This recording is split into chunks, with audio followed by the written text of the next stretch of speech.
à tous, ravie de vous accueillir connectés lors de notre atelier donc social media LinkedIn de A à Z. On va vraiment traiter le point de fond en comble aujourd'hui avec les personnes qui sont avec moi aujourd'hui. Nous émettons depuis l'agence EPOCA, une agence spécialisée dans les notions de communication corporate RH et B2B, où il y a plus de 200 collaborateurs qui accompagnent les entreprises au quotidien sur leurs problématiques de communication 360. Nous avons aussi tout autour de nous des filiales du groupe qui nous permettent de pouvoir accompagner les entreprises sur tous leurs sujets de communication, dont les social media, le sujet qui nous occupe aujourd'hui. Et donc vous avez une partie de l'équipe avec moi ici, que je vais vous présenter tout à l'heure. Donc nous opérons sur des notions de conseil stratégique, nous réalisons des études, des audits d'environnement, de tendance, d'usage, de comportement, tout ce que vous pouvez imaginer. On est aussi à vos côtés pour définir les bonnes stratégies de présence et d'amplification, ce qu'on met en place concrètement lors de notre accompagnement autour de l'animation et de l'activation.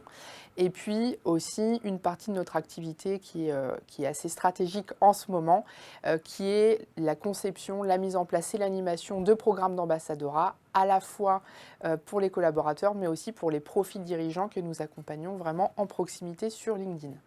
Donc aujourd'hui, j'ai le plaisir d'être accompagnée par quelques-uns des experts qui travaillent au quotidien sur ces sujets. Bonjour à tous et merci d'animer ce créneau avec moi. Donc bonjour Margot, bonjour Alix et bonjour Song. Bonjour. Au programme aujourd'hui, nous allons faire un premier point sur l'algorithme LinkedIn. Quelles sont les nouveautés? Quels conseils nous pourrons donner aux entreprises pour performer? Ensuite, nous ferons un focus sur le sujet qui était vraiment au cœur de notre prise de parole, donc sur l'intelligence artificielle et LinkedIn. Où est-ce que nous en sommes? Quels en sont les usages? Et puis un dernier point sur le paid media avec quelques enseignements à retenir et donc qui seront partagés par Song. On va commencer tout de suite avec les nouveautés en termes d'algorithme. Eh bien, ce qu'on peut vous dire, c'est que manipuler l'algorithme, c'est fini. Et comment est-ce qu'on l'a appris? C'est que nous avons le chef éditorial de LinkedIn qui a pris la parole en cours de l'été pour annoncer que finalement, l'expertise allait revenir au cœur de la plateforme pour garantir véritablement une expérience de qualité en termes de valeur informationnelle. Parce qu'en fait, ce qu'il faut savoir, c'est que la création de contenu a augmenté de plus de 43% de 2021 à 2023, donc ce qui fait un afflux considérable de contenu auquel vous êtes exposé. Donc ça crée un peu l'embouteillage. Et donc pour ressortir, eh bien, il y a des petits malins, des experts qui ont décelé un petit peu les bons hacks techniques pour remonter dans l'algorithme et faire remonter du contenu qui est parfois à faible valeur informationnelle. Et ça, eh bien, c'est pas intéressant pour LinkedIn qui veut toujours proposer plus de contenu apprenant à son audience. Donc le flux, votre flux, va devenir plus pertinent, plus instructif avec le retour de plus de conseils, d'accompagnement et de partage d'expériences. Qu'est-ce qui va marquer ces changements au niveau de l'algorithme, donc qui vont être opérés dans les mois à venir? C'est le retour de la spécification du contenu. Le contenu généraliste, en fait, on peut considérer que c'est terminé. On va vouloir s'adresser à un segment d'audience précis et partager un contenu ultra qualifié. Donc typiquement, nous ici présents, il sera indiqué qu'on partage du contenu sur l'expertise social media pour nous adresser à des professionnels de la communication et aussi des réseaux sociaux. Ce qui rejoint le second point qui est finalement l'expertise légitime. La plateforme va attendre que vous preniez la parole sur des sujets qui sont en pertinence par rapport à votre parcours, par rapport à votre profil et par rapport aux compétences que vous avez pu développer. Et donc, qui sont des compétences sur lesquelles vous êtes référencé actuellement sur la plateforme. Et dernier point, est-ce que vos publications, vos prises de parole, vos partages de conseils et d'astuces vont finalement générer des boucles de commentaires significatifs et donc des échanges de points de vue consistants, de pairs ou de top profils. Donc ça, c'est une tendance qu'on a vu déjà émerger ces derniers mois et qui va vraiment se renforcer. Quelques changements remarqués que vous avez peut-être vous-même déjà remarqué dans votre fil, c'est que la durée de vie d'un post s'accroît. En fait, on met un petit peu de côté l'aspect viral. On veut vraiment qu'un contenu déploie toute sa valeur informationnelle et donc on va avoir pour ambition de le faire vivre un peu plus longtemps. Donc typiquement, moi, alors je ne sais pas si vous l'avez remarqué, mais on m'a adressé du contenu qui avait 2 semaines d'existence, 3 semaines d'existence même. Et là, on se rend compte véritablement que du coup, ça s'accroît de ce point de vue-là. Vous allez avoir aussi beaucoup plus de contenu de votre premier cercle, donc des personnes qui sont en relation avec vous, qui vont vous être adressées. Donc c'est ce retour du gage de confiance et donc cette notion de s'adresser de pair à pair et donc de professionnels intéressés par les mêmes sujets. Et puis moins de selfies. Donc malheureusement, je vous ai mis un exemple. Nous l'avions testé il y a quelques mois de ça pour mettre en avant un de nos ateliers. Ça, c'est des choses qui vont moins ressortir si derrière, il n'y a pas une information vraiment intéressante et consistante à partager. Qu'est-ce qu'on verra moins? Donc on verra moins le trop personal branding, comme je l'ai marqué ici. Donc se mettre en avant un petit peu par des grosses ficelles émotionnelles qui sont censées soulever un petit peu le cœur et l'émotion de l'audience. Ça va plus être tellement valorisé. Tout ce qui est post sur le développement personnel, un peu tiré par les cheveux, où on va prendre des exemples qui reposent sur des situations de vie qu'on sait un petit peu bizarres et inventées. Tout ça c'est pareil, ça va moins émerger sur la plateforme. Et aussi les postes d'expertise infondés. Donc typiquement, si moi je prends la parole sur l'ingénierie mécanique, c'est pas quelque chose qui va être valorisé par LinkedIn, puisqu'on m'attend davantage sur les notions de performance en social media. On verra moins aussi les posts viraux. Ce qu'a dit donc, le chef éditorial de LinkedIn, Dan Rhodes, c'est que en fait, maintenant, quand un post a tendance à être trop viral, il va même susciter la suspicion. On va se demander pourquoi en fait, il va déclencher autant d'engagement et de viralité. Et on va penser finalement que c'est un engagement factice et donc pas intéressant pour la plateforme, mais pour la valeur informationnelle qu'il véhicule.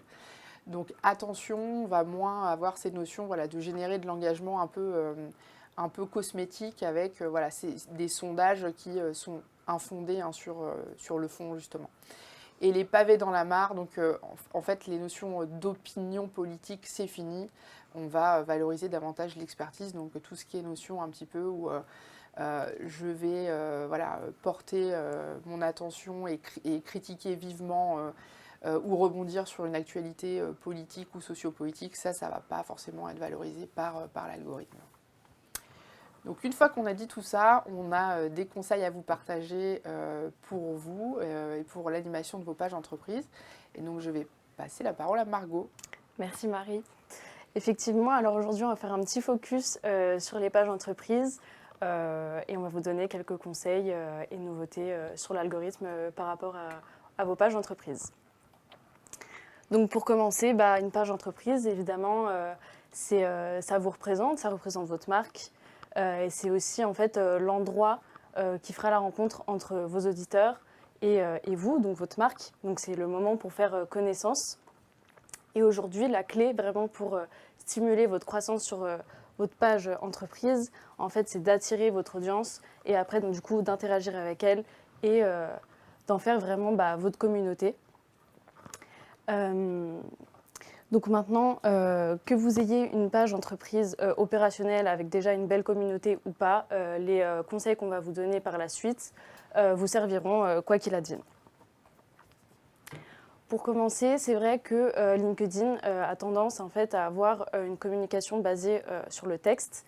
Et en fait, on va prendre aujourd'hui une communication plus visuelle. Elle prend une part vraiment aujourd'hui plus importante par rapport aux autres réseaux sociaux qui le sont déjà en fait. Pourquoi ? Parce qu'en fait, le fait que le visuel apparaisse en fait en premier plan et c'est vraiment ce qui va attirer l'attention de votre audience et de votre auditeur. Et c'est pour ça qu'avoir un visuel qualitatif qui accompagne du coup votre publication et votre rédaction va en fait attirer l'attention de votre auditeur et catcher votre audience. Donc pour ça, en fait, on vous conseille vraiment d'utiliser des contenus assez diversifiés, notamment avec des vidéos, des images, des graphismes, mais toujours, il faut vraiment que ce soit qualitatif. et aujourd'hui que ça représente en fait votre identité de marque, que ce soit unique et vraiment diversifiant par rapport aux autres. Pour cela, en fait, vous pouvez faire des choses qualitatives assez facilement en fait, avec les outils d'aujourd'hui qui sont plutôt accessibles, qui sont gratuits et en fait, qui sont plutôt intuitifs. Je pense notamment à Canva, qui est très accessible pour faire toutes sortes de choses. C'est vrai qu'aujourd'hui, on parle beaucoup dans vos éditos d'utiliser des liens. On a tendance à en mettre tout le temps. Et c'est vrai que les posts avec un lien ont tendance à avoir un engagement plus élevé de 45% que ceux qui n'en ont pas. Mais c'est vrai qu'occasionnellement, c'est intéressant d'avoir des posts sans lien qui vont pouvoir en fait se démarquer davantage. Et en fait, pour ça, il faut que vous sautiez sur l'occasion sur des sujets qui ont quand même des contenus stimulants et inspirants, qui pourront avoir un engagement qui seront quand même très élevé et très bien, même sans lien. Mais il faut vraiment que vous sautiez sur des occasions où en fait vous n'ayez pas besoin d'utiliser un lien obligatoirement.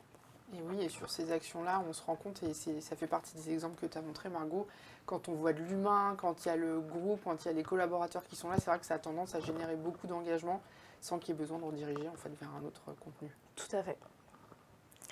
Donc, qui dit lien, dit interaction, dit commentaire. Et c'est vrai que les commentaires, en fait, c'est des merveilles pour l'amplification, pour votre page. En fait, ça fait vivre votre page, ça fait vivre votre publication. Et en fait, ça devient vraiment une publication et donc par la suite une page qui devient dynamique et qui deviendra pertinente. Ça va faire vivre en fait ça va faire vivre votre page. Et ça voudra dire qu'en fait votre audience est intéressée par ce que vous présentez et ce dont vous parlez.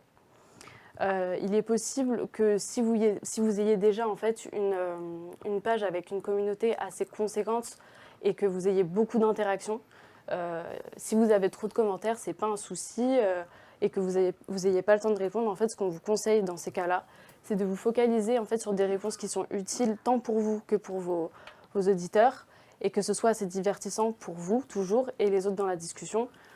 S'il y a quelque chose, si vous repérez un commentaire en fait, qui est intéressant et que ça donne une valeur ajoutée à vous et à votre image et que vous voulez le faire remonter, répondez-y. Et puis si vous voyez également des sujets qui reviennent assez souvent sur une question ou sur une publication, n'hésitez pas à y répondre. En fait, ça donnerait une réponse aux autres personnes qui vous font les mêmes questions.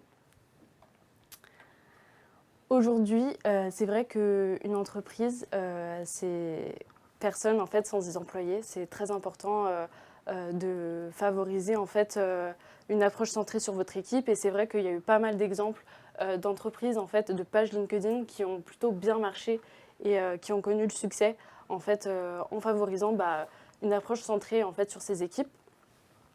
Donc en fait, dès que vous le pouvez, incluez-les. Faites-les contribuer chacun d'une manière ou d'une autre, que ce soit dans la création de contenu, dans le repartage de vos publications. C'est également aussi très important quand vous faites une publication en fait, sur un sujet et notamment qu'il y ait un pôle qui soit concerné dans votre entreprise. N'hésitez pas en fait, à mentionner vos employés. Ça montre en fait qui sont là, qui sont importants pour vous et puis eux de leur côté ils se sentent touchés et intéressés.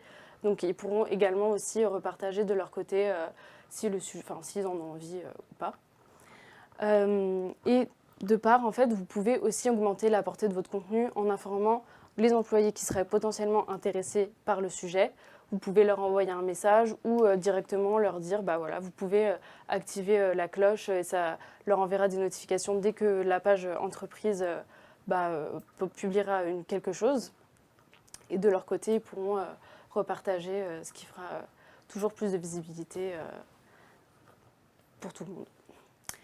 Ensuite, vous pouvez également profiter de l'onglet Mon entreprise, en fait, qui est là pour favoriser l'engagement interne par le biais d'une communauté de confiance et qui est réservée aux employés.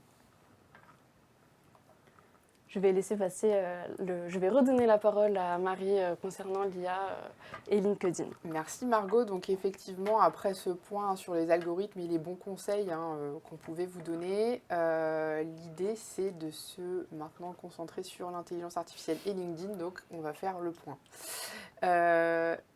Donc comment est-ce que LinkedIn intègre l'intelligence artificielle? Et déjà, est-ce que l'intelligence artificielle, comme le souligne Arthur Clarke, c'est de la magie?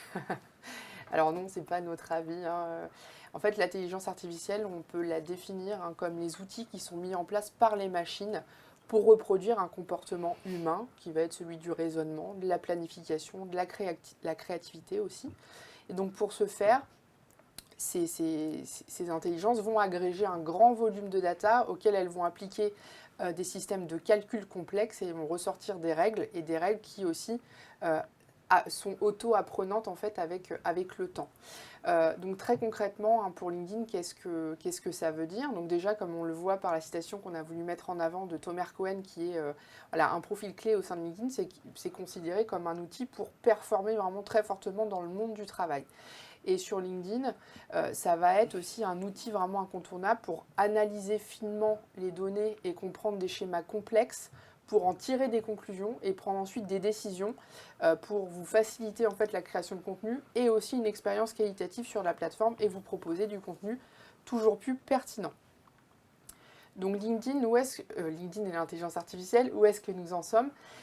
Pour l'instant, c'est un déploiement qui est plutôt en bêta-test. Si vous êtes un profil premium, très utilisateur de la plateforme, vous avez pu déjà pouvoir déceler certaines incursions de l'intelligence artificielle dans votre quotidien sur la plateforme. Mais pourquoi en fait on en est là? Parce que Microsoft est devenu l'actionnaire principal de la plateforme OpenAI qui a explosé sur la dernière année avec notamment la mise en ligne de ChatGPT. Et donc LinkedIn va progressivement intégrer de nouvelles fonctionnalités et notamment la recommandation de contenu affiné qui va vous être proposée et aussi toutes les notions d'aide à l'écriture et donc toutes ces notions de ghostwriting que vous voyez ici. LinkedIn va aussi mettre en avant l'intelligence artificielle dans son algorithme. Donc un schéma un peu compliqué ici, vous voyez. On voulait vous montrer voilà, comment on passait sur quelque chose d'assez linéaire avec finalement un système de logique de calcul qui s'enchaînent les uns les autres pour ensuite être traité dans une boîte arbitre qui va prendre la décision de vous proposer le contenu, à quelque chose de beaucoup plus matriciel qui va agréger un volume de contenu très complexe avec différentes données, qui va prendre aussi, qui va mettre en mémoire des notions et des liens entre ces différentes données-là, et qui ensuite, via cette boîte arbitre nourrie de l'intelligence artificielle, va vous proposer le contenu. Donc on est sur quelque chose quand même de plus intelligent et qui a plus analysé et le sujet et vos comportements pour avoir toujours cette expérience qualitative sur la plateforme. L'intelligence artificielle, pour quel profil? Alors nous avons à la fois les individus, donc vous et moi, qui sommes sur LinkedIn pour voilà, partager du contenu ou se rendre visible. Donc on va avoir les talents, notamment, qui souhaitent se mettre en visibilité des recruteurs et valoriser leur candidature intelligemment via la plateforme, et donc opérer des candidatures via la plateforme. Nous avons les salariés, des profils donc plutôt experts dans les organisations qui souhaitent mettre en lumière cette expertise des projets sur lesquels ils peuvent travailler, des missions auprès de leurs collègues, mais aussi d'un réseau élargi. Et puis les indépendants et les micro-entrepreneurs très actifs sur la plateforme, vous devez les voir régulièrement, et qui souhaitent donc valoriser leurs services et générer aussi des leads via la plateforme. Côté entreprise, on va retrouver en miroir un petit peu ce qu'on vient de se dire. Donc la marque va pouvoir actionner l'intelligence artificielle pour capitaliser sur du contenu intelligent et mettre en avant finalement ses assets et ses marqueurs corporate ou son offre B2B ou encore ses notions marque employeur. Le service RH qui va pouvoir recruter plus facilement en identifiant des talents qui vont lui être proposés de façon un peu plus intuitive, et le service commercial pour booster les opportunités et prospecter donc de façon plus fluide. Donc, une fois qu'on vous a dit ça, très concrètement, comment est-ce qu'on peut utiliser intelligemment l'intelligence artificielle sur LinkedIn à l'heure actuelle et par rapport à ce qui est aussi en cours de déploiement? Et donc là, je vais passer la parole à Alix qui va vous proposer un focus sur ces sujets-là.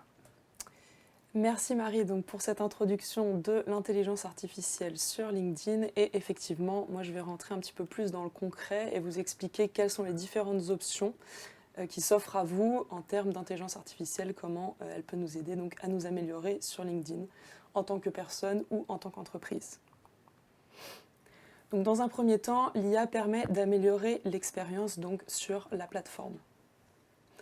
Dans un premier temps, donc, il y a d'abord une personnalisation du contenu qui va être proposé suite à l'analyse de l'ensemble des comportements des utilisateurs qui vont donc générer des datas que l'IA va donc analyser, l'ensemble de vos interactions sur le profil, que ce soit vos likes, vos partages, vos nouvelles connexions établies, les informations qui sont dans votre profil. Elle va donc sortir un peu tout l'essentiel de vos interactions et vous, en fonction de toutes ces datas, va créer des recommandations de contenu qui vont être adaptées à chacun d'entre vous. Ce sont donc des recommandations qui sont évolutives en fonction des différents comportements donc des utilisateurs. Sur un deuxième point en termes d'expérience sur la plateforme, assez important en termes de sécurité de l'information, c'est la possibilité donc, de détecter les nouveaux profils. Effectivement, on a remarqué, donc LinkedIn a remarqué qu'au cours de ces dernières années, il y avait une augmentation de la création de faux comptes, et notamment avec l'arrivée et la création de ces images de synthèse qui vont donc permettre de faire valider entre guillemets les comptes et vont donc permettre des fraudes ou d'autres actions qui sont considérées par LinkedIn comme dangereuses pour les utilisateurs. Donc LinkedIn va mettre en place un modèle de vérification et d'authentification de ces photos dès leur téléchargement sur la plateforme. Comme vous voyez également sur cette slide, LinkedIn offre aussi l'option d'une vérification des profils, c'est-à-dire qu'en fait, tout profil que vous considérez un petit peu comme suspect, vous avez cette option d'aller vérifier que ce compte a bien été lui-même vérifié par LinkedIn, donc par l'intégration d'un numéro de téléphone ou d'une adresse mail. LinkedIn va également se permettre de temps en temps de vous envoyer des notifications d'alerte concernant des messages qu'il va considérer suspects. Effectivement, lorsque un internaute vous envoie des messages privés et commence à vous demander de sortir de la plateforme, LinkedIn va donc vous mettre en alerte et vous signifier que, effectivement, attention, ce profil est donc considéré comme à risque. Le deuxième objectif de l'IA, c'est de vous aider à travailler votre personal branding. Qu'est-ce que ça veut dire ? Donc, dans un premier temps, ChatGPT va vous donner la possibilité de créer un persona qui va être un persona fictif basé sur des prompts. Qu'est-ce que c'est un prompt ? Un prompt, c'est une consigne que l'on va donner à l'intelligence artificielle pour vous aider et vous aiguiller dans votre réponse. Les mots-clés sont très importants sur LinkedIn, ils stimulent la position sur les moteurs de recherche et effectivement augmentent votre chance d'être vu, soit par les recruteurs, soit par des clients potentiels, soit par tout type d'internautes qui vous intéresseraient. Lorsque l'IA vous aura aidé à concevoir, à générer quelques mots-clés, ces mots-clés vont se répercuter et vont être très importants à mettre en avant dans votre titre. Effectivement, le titre, c'est votre proposition de valeur, c'est la première chose qui va être lue sur vous. C'est un peu le manifeste de votre itinéraire professionnel, en quelque sorte. Et donc, il est très important dans un titre, pour rappel, d'avoir votre fonction, bien sûr, les mots-clés que l'IA aura pu vous aider à générer, vos domaines de prédilection et potentiellement un petit call to action pour inciter les gens à interagir avec vous. Vous pouvez également ajouter quelques emojis pour structurer un petit peu le contenu et le rendre un petit peu plus sympathique. Donc ChatGPT va analyser l'ensemble des compétences et des expériences que vous avez mis sur votre profil et en fonction vous proposera des différentes options de titres. Maintenant sur la section à propos et la section compétences. Ce sont deux sections très importantes. La section à propos, c'est un peu le récit de votre carrière et c'est ce qui va donner envie à l'utilisateur de continuer à lire les informations qui vous concernent. Il est très important d'inclure des traits de personnalité. L'idée, c'est vraiment, au travers de cette section, de décrire qui vous êtes en quelques lignes et quels sont vos objectifs professionnels. En termes de compétences, pour rappel, il est important d'inclure entre 10 et 20 compétences sur votre profil. Sachez que votre audience pourra venir témoigner et confirmer que vous avez ces compétences en mettant donc des likes, et donc qui confirment un peu vos forces, entre guillemets. Et comment l'intelligence vous aide là-dessus? Effectivement, en fonction des informations que vous avez donc incluses sur la partie CV ou le CV que vous aurez téléchargé sur votre profil, ChatGPT vous proposera certaines options donc, de description sur cette section-là. Et c'est là où c'est intéressant par rapport à ce qu'on a dit tout à l'heure, c'est que en fait, LinkedIn va avoir tendance à remettre en avant des experts. Et donc là, on voit bien que ça va être primordial de miser vraiment sur vos compétences, de les avoir vraiment affinées pour permettre à la plateforme de vous référencer vraiment sur les sujets qui vous sont propres et sur lesquels vous souhaitez monter en visibilité. Donc vous pouvez être aidé par l'intelligence artificielle sur ces points-là. Tout à fait. Et enfin, un des derniers points pour travailler le personal branding, c'est le fait d'écrire des recommandations, effectivement, pour améliorer sa visibilité, sa notoriété et donc les interactions que vous pouvez avoir avec votre audience. Effectivement, ChatGPT, encore une fois, à l'aide de prompts, va pouvoir vous proposer des débuts de recommandations donc pour certaines personnes que vous avez envie de mettre en valeur. Il faut garder en tête que ces prompts doivent donc suivre et respecter les basiques entre guillemets de l'écriture de recommandation, bien sûr, qui sont donc les suivants, les critères principaux, donc être précis dans les compliments que vous faites à la personne que vous voulez recommander. Il faut effectivement mettre un petit peu de personnalisation et de contextualisation, c'est-à-dire rappeler dans quel cadre vous avez travaillé avec cette personne et comment vous avez interagi avec elle, quel était votre lien managérial avec la personne, donc pour donner de l'authenticité. Et ensuite, bien sûr, il va falloir venir appuyer l'ensemble des forces que vous avez mentionnées par des exemples ou des anecdotes professionnelles très concrètes qui vont donc illustrer vos propos et lui donner un aspect authentique et réel. Ensuite, l'IA peut également vous donner de l'aide pour écrire et pour illustrer vos publications. Effectivement, LinkedIn propose donc une fonctionnalité qui permet de créer des brouillons de publications à partir de prompts, encore une fois. Donc il faut rédiger des prompts de maximum 500 caractères qui seront donc la base de votre contenu.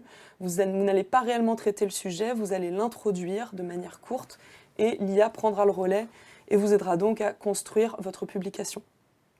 Attention, effectivement, gardez en tête que l'IA va effectivement vous donner une base de travail, mais qu'il est très important de continuer à le personnaliser en adaptant à votre tonalité, votre style d'écriture et évidemment, bien sûr, revoir les messages, focuser vraiment sur les messages que vous avez envie de mettre en avant. Il y a peu de temps aussi, LinkedIn a créé les articles collaboratifs. Alors, qu'est-ce que c'est que les articles collaboratifs? Ce sont donc des amorces de conversation qui sont alimentées par l'intelligence artificielle et qui vont être complétées par une équipe éditoriale de LinkedIn, qui sont donc des experts, qui vont venir gratuitement enrichir vos idées, qui vont apporter un petit peu plus de structure à votre contenu, qui vont donner des exemples concrets, qui vont vous parler un peu de leur expérience. Tout ça, donc, comme j'ai dit, de manière complètement gratuite, histoire de muscler un petit peu votre discours et donc donner de la crédibilité à ces articles. Ce sont des articles qui peuvent apparaître donc, dans votre fil d'actualité, sur les pages de compétences. Et effectivement, si vous avez besoin de retourner sur certains articles, vous pouvez chercher dans le moteur de recherche de LinkedIn, ils apparaîtront très simplement. Et enfin, sur un aspect un petit peu plus visuel, alors ça, il faut savoir que il existe des plateformes, des logiciels externes à LinkedIn qui vous permettent de créer des images de synthèse, donc comme DALL-E, qui est donc un logiciel qui appartient à OpenAI et qui est à disposition de tout le monde, c'est-à-dire qu'à partir d'une simple adresse mail, vous pouvez y accéder et donc créer des images de synthèse. Donc simplement, ça peut être fait à partir donc, de requêtes textuelles, vous entrez donc textuellement les mots qui correspondent à l'image que vous voulez créer et la plateforme vous en proposera donc différentes. Vous pouvez également effectuer des modifications sur des images que vous allez fournir à l'intelligence artificielle, ou alors simplement obtenir des déclinaisons à partir d'une image originale. Donc c'est un outil qui est extrêmement facile d'utilisation, qui est gratuit. Il me semble que vous avez le droit à 15 possibilités par mois, enfin 15 essais donc, de nouvelles images par mois, assez intéressant, et donc ouvert à tout le monde. L'IA peut vous servir également pour recruter et être recruté. Je laisse la parole à Margot pour cette partie-là. Merci Alix. Alors effectivement, c'est intéressant pour la partie des recruteurs, mais aussi pour les personnes en recherche d'emploi. Pour la partie recruteur, en fait, vous pouvez générer des offres d'emploi. Donc pour cela, en fait, il faut vraiment avoir un abonnement premium pour utiliser l'intelligence artificielle recruteur mis à disposition par LinkedIn. En fait, ça va vous permettre dans vos recherches de candidats, si vous tombez sur un profil qui vous intéresse, vous pouvez en fait générer un message par l'IA, donc qui sera rédigé vraiment avec une personnalisation en fait du profil par rapport en fait ce qu'il va y avoir sur ces informations, sur son petit texte à propos, sur ses anciennes expériences et en fait faire vraiment un message vraiment personnalisé. Et en fait, ça pourra être envoyé directement via emails, donc la messagerie LinkedIn directement. Concernant la partie des rechercheurs d'emploi, en fait, de leur côté, eux également pourront en fait générer des lettres de motivation personnalisées par rapport en fait à des offres d'emploi qu'ils trouvent et donc qui leur intéressent aussi de leur côté. En fait, il va suffire de cliquer sur l'option laisser l'IA rédiger un message à l'équipe de recrutement. Et donc, pareil, ce sera une lettre de motivation assez personnalisée avec l'entreprise, ce qu'ils proposent comme poste. Et ça va vous faire en fait une base aussi, comme disait Alix, de lettres de motivation. Mais il va falloir vraiment en fait garder votre touche, votre patte. Et c'est vraiment une base de travail directement, mais ça vous fait un gain de temps en fait énorme. En fait, l'IA aussi permet également d'écrire des emails à des contacts extérieurs. En fait, s'il y a quelqu'un ou quelque chose, un prospect ou même une entreprise qui vous intéresse, vous pouvez en fait leur écrire avec l'IA pour une candidature spontanée. Et je laisse la parole de nouveau à Alix pour l'avenir. Merci Margot. Donc effectivement, après cette présentation et cette démonstration de l'ensemble des possibilités que vous offre l'intelligence artificielle, quel est son avenir ? Comme on disait tout à l'heure, l'IA sert avant tout à améliorer un message, mais considérez-la comme un outil et non une béquille. Effectivement, un petit récap des avantages de l'IA. Premièrement, faciliter la compréhension, effectivement, donc l'apprentissage automatique et l'amélioration du contenu en continu et la possibilité donc de prédire et d'anticiper les différentes tendances. Donc ça, c'est très important. Et c'est en ça, effectivement, que ça nous permet également de gagner en efficacité, donc grâce à l'automatisation des tâches répétitives, qui nous permet, nous, en tant que consultants, de passer plus de temps sur toute la partie stratégique et recommandations. Et effectivement, la personnalisation des expériences, donc au travers de l'analyse de l'ensemble de ces datas, nous permet d'aller effectivement straight to the point, entre guillemets, et d'envoyer du contenu de qualité à des personnes qui en attendent voilà, précisément sur ces sujets-là. Et donc sur les limites, on peut dire qu'elles sont premièrement techniques, puisque finalement les intelligences artificielles à l'heure actuelle reposent sur les données qu'elles aspirent. Et parfois, ces données, elles peuvent contenir des fake news ou elles peuvent avoir des erreurs. Et donc ça peut être une des limites qu'on observe. Également, donc on vous a dit tout à l'heure que l'intelligence artificielle favorisait l'auto-apprentissage et ce qu'on appelle le machine learning, donc quelque chose d'auto-apprenant. Mais ce n'est pas, on va dire, simultané, instantané, comme peut le performer un cerveau humain. Donc ça nécessite quand même un petit laps de temps pour comprendre les évolutions d'un environnement. Donc ça peut être aussi une contrainte technique. Vous vous en doutez, hein, sur les subtilités en termes de ton. On va avoir des nuances qui parfois ont des difficultés à être traitées ou à être générées. Et donc là, on ne peut pas se remplacer voilà, un rédacteur ou un spécialiste hein, du social media. Et puis la sécurité des systèmes, bon, parfois il y a des brèches qui sont ouvertes par l'intelligence artificielle. Et ça peut mettre un petit peu en cause hein, tout ce qui est réalisé par ailleurs. Les limites aussi, elles sont cognitives parce que finalement, l'intelligence artificielle va, à date, hein, analyser une partie de la donnée, mais sur un sujet, va pas forcément pouvoir ressortir la big picture, le contexte global et toutes les notions de cause à conséquence, à effet. Et donc ça peut être aussi quelque chose d'assez limité si vous comptez vraiment sur l'intelligence artificielle pour voilà, produire un contenu très qualifié sur un sujet d'expertise. La créativité est limitée aussi puisque en fait l'intelligence artificielle n'invente pas, elle se repose sur des choses qu'elle a observées et des récurrences qu'elle a observées par ailleurs et donc va vous proposer du contenu en fonction de ça et donc ce qui fait que voilà, quand on va être sur des notions d'invention, ça va être un peu plus compliqué. Et puis ça pose des questions de responsabilité et les notions aussi d'éthique. Et donc notamment des modèles qui sont parfois, ou des logiciels de calcul qui sont pensés pas forcément toujours sur les notions d'inclusion et de diversité notamment, et ce qui est souvent soulevé par les spécialistes.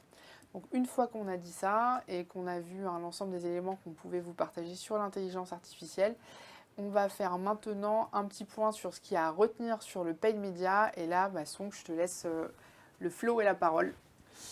Merci Marie. Donc après toutes les super nouvelles que mes collègues vous ont présentées sur la partie présence organique, moi je suis content de vous partager 3 petites nouvelles sur la partie payante. Donc on commence toujours par un sujet une nouvelle fonctionnalité proposée par LinkedIn qui est collée à la thème d'aujourd'hui de IA. Ça s'appelle l'audience prédictive. Alors que cette fonctionnalité, ça permet de prédiser votre audience grâce à l'intelligence artificielle de LinkedIn, d'après tout ce que vous présentez juste en avant. Donc, cette fonctionnalité, il permet de combiner les données de clients, d'annonceurs, et les données d'engagement recollectées par LinkedIn pour créer une audience typée. Et cette audience typée, type qui s'appelle l'audience prédictive. Alors, c'est quoi une audience prédictive par rapport à l'audience lookalike? Si vous avez déjà fait une campagne payante sur LinkedIn, vous avez sûrement, probablement entendu l'audience lookalike. Alors que la différence, c'est l'audience prédictive. C'est une audience intentionniste qui a déjà montré l'intérêt de chercher activement une solution. Donc, c'est une fonctionnalité qui est travaillée surtout sur le bas de funnel de l'acquisition et qui permet d'optimiser votre coût par lead en ciblant un public qui a plus de possibilités de convertir. Alors que l'audience lookalike, c'est surtout à partir sur les traits de l'audience qui ressemblent à votre audience engagée. Alors que vous voyez à droite qu'il y a 3 étapes très simplifiées, comment ça fonctionne. Donc, première étape, il faut nourrir l'algorithme avec les données. Donc, les données viennent de l'annonceur ou de la campagne. Soit l'annonceur pour uploader les contacts ou les clients qui sont déjà dans leur base de données. Soit ça venant des leads générés par les formulaires de lead gen de LinkedIn. Pour nourrir cet algorithme. Après, c'est l'algorithme travailler tout seul.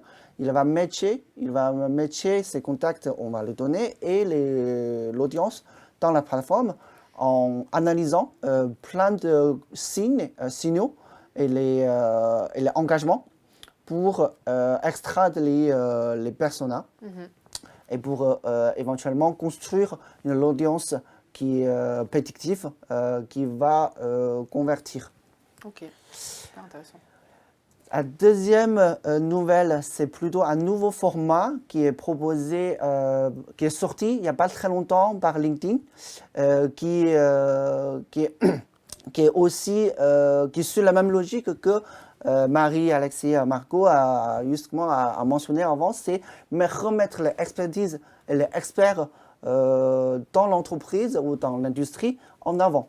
C'est-à-dire qu'en fait, c'est un format de béant qui permet d'amplifier le poste organique d'un collaborateur ou un expert de l'industrie ou dans l'entreprise. En fait, ce format, il est ouvert depuis l'été 2023 et ça permet d'amplifier la visibilité de publication de salariés de l'entreprise. Et ça permet aussi, du coup, en fait, ce format, ça permet de trouver une bonne synergie entre un poste organique, mais aussi avec une publicité bien ciblée. Donc, ça créera plus d'impact de la poste de salarié sur une audience beaucoup plus étendue. Et du coup, en fait, pour faire ça, donc ce format-là, en fait, pour faire cet exercice-là, ça permet de non seulement aux salariés qui gagnent la crédibilité, mais aussi de lier la liaison, enfin la relation entre le salarié et l'entreprise. Ça permet aussi de positionner l'entreprise ou annonceur comme l'autorité de l'industrie via une voix de confiance que les gens ils croient. Voilà. Et il y a une petite nouveauté, il y a une semaine, c'est le format maintenant, il s'ouvre au post vidéo, comme vous voyez l'exemple de Nespresso, un post organique publié par le CEO de Nespresso et amplifié par ce format Socializer.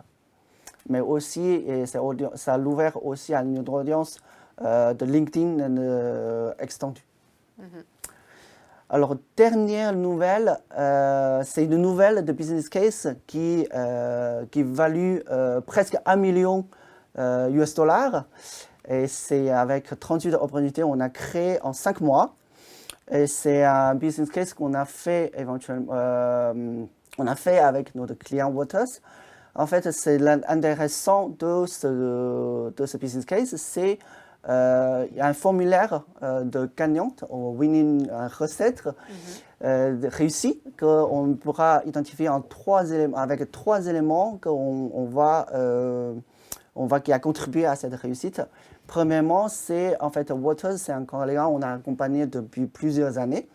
Et depuis 3 ans, on fait cette campagne sur le sujet de PFAS.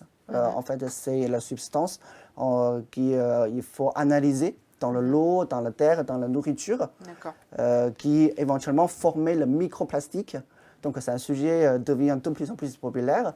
Et donc, les clients, ils ont profité pour mettre en avant cette solution avec une campagne payante depuis 3 ans.